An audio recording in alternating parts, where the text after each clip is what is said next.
सबसे पहले प्रश्न जो रखा हम लोग के समक्ष, हमारे जो उस समय के जो विधि ज्ञान के जो बहुत ही लीगल फील्ड के जो बहुत बड़े लोग थे, साथ ही साथ जो भी उस समय के फ्रीडम फाइटर्स थे, जिन्होंने भी इंडिपेंडेंस दिलाया है, उन सभी के समक्ष ये प्रश्न रखा गया कि आप अपने कंट्री को कैसे गवर्न करेंगे, कैसे चलाएंगे। क्या आपके पास कोई कंट्री को चलाने के लिए कोई डॉक्यूमेंट्स हैं?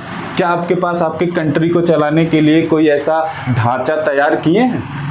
तो जब ये प्रश्न रखा गया तो हमारे जितने भी कॉन्स्टिट्यूशन मेकर्स थे, जिन्होंने संविधान बनाया, उनके समक्ष ये प्रश्न आया और अब यहाँ से कॉन्स्टिट्यूशन ऑफ इंडिया बनाने का एक मुहिम स्टार्ट होता है। कॉन्स्टिट्यूशन ऑफ इंडिया को इसलिए बनाया गया, इसलिए इसका मुहिम स्टार्ट हुआ ताकि हम अपने कंट्री को चला सकें, ताकि हम अपने कंट्री को गवर्न कर सकें।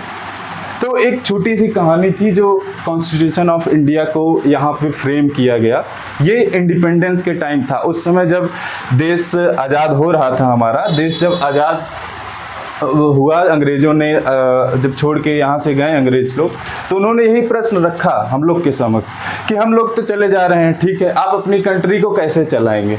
क्या आपके पास कोई माध्यम है आपके देश को चलाने के लिए? तो अब इस चीज़ को शुरुआत हम कॉन्स्टिट्यूशन ऑफ इंडिया को बनाने से करते हैं।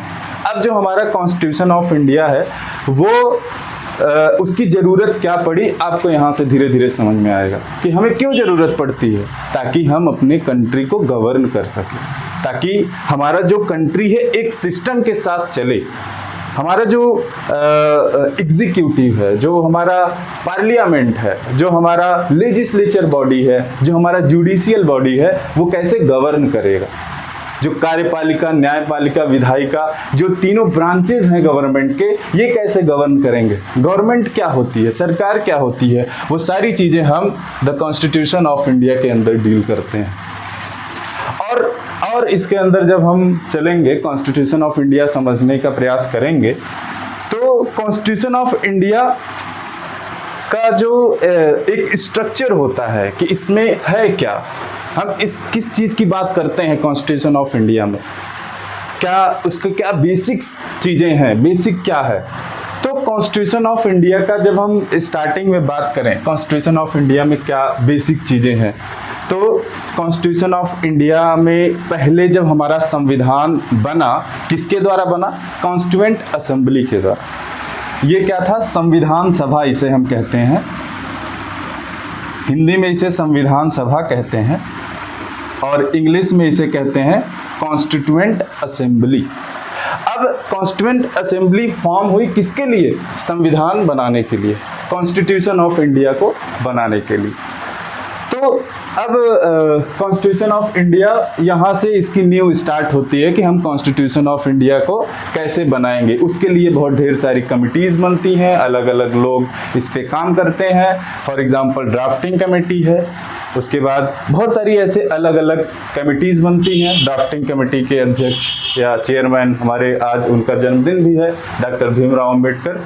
तो वो इस चेयरमैन को, वो ड्राफ्टिंग कमेटी के चेयरमैन होते हैं, इस चीज़ को देखते हैं। उनके अंदर में 5-6 लोग रहते हैं, वो काम करते हैं और अलग अलग कंट्री से कॉन्स्टिट्यूशन ऑफ इंडिया के सोर्सेज को लेके आते हैं। तब हमारा जो कॉन्स्टिट्यूशन ऑफ इंडिया है वो बन के तैयार होता है। तो आज के इस टॉपिक में मैंने थोड़ा सा आप लोगों के समक्ष एक जिज्ञासा रखी है कि हम कॉन्स्टिट्यूशन ऑफ इंडिया क्यों पढ़ें, क्या रीज़न है हमको कॉन्स्टिट्यूशन ऑफ इंडिया पढ़ने की। क्यों जो है जितना ज़रूरी फिजिक्स है, बायो है और केमिस्ट्री है हमारे लिए, उतना ही ज़रूरी कॉन्स्टिट्यूशन ऑफ इंडिया। क्यों?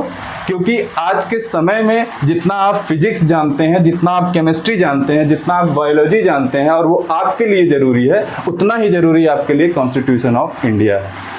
तो इसीलिए मैं आज एक छोटा सा इंट्रोडक्शन आपके समक्ष रखा हूँ। अब कुछ क्लासेस, अगली कुछ क्लासेस में मैं कॉन्स्टिट्यूशन ऑफ इंडिया के कुछ टॉपिक्स को इसकी ब्रीफ के कॉन्स्टिट्यूशन ऑफ इंडिया के और भी ब्रीफ हम सामने रखने का प्रयास करेंगे। और आज के लिए इतना ही। जय हिंद, जय भारत। और फिजिक्स बाबा के इस प्लेटफॉर्म पे एक बार पुनः हम आप सभी का धन्यवाद करते हैं। Thank you.